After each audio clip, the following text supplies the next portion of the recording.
ევროკავშირის მიმართ არსებული ბრალდებები უსაფუძვლო და უსამართლო აცხადებს ევროკავშირის ელჩი პაվել ჰერჩინსკი. ქუთაისში ევროპის დღესთან დაკავშირებულ ღონისძიებაზე მან იმედი გამოთქვა, რომ საქართველოს ხელისუფლება დაუბრუნდება იმ პრინციპების პატივისცემას, რომელზეც ევროკავშირი დგას.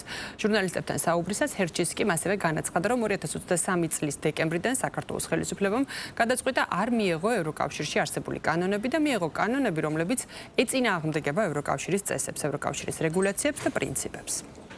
2023 წლის დეკემბრის შემდეგ სამწუხაროდ საქართველოს ხელისუფლებამ გადაწყვიტა არ მიეღო ის კანონები, რომელიც გვაქვს ევროკავშირში.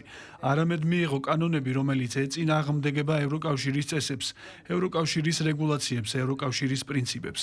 სამწუხაროდ ეგრეთ წოდებულ უცხოური გავლენის გამჭვირვალობის კანონს, ეგრეთ წოდებულ უცხოური აგენტების ფარას კანონს, რომელიც არის ამერიკული კანონმდებლობის ანალოგი, არაფერი აქვს საერთო ევროპულ კანონმდებლობასთან.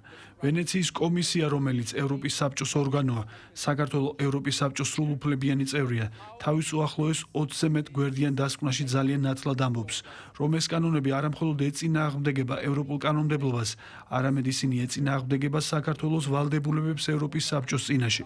სამწუხარო რეალობაა, რომ წელიწადნახევარზე მეტი ხნის განმავლობაში საქართველოში მრავალი სხვადასხვა კანონი იქნა მიღებული, არამხოლოდ გამჭვირვალობის შესახებ კანონი, ფარა, არამედ გრანტების შესახებ კანონში შესული ცვლილებები, მაუწყებლობის შესახებ კანონი და მრავალი სხვა.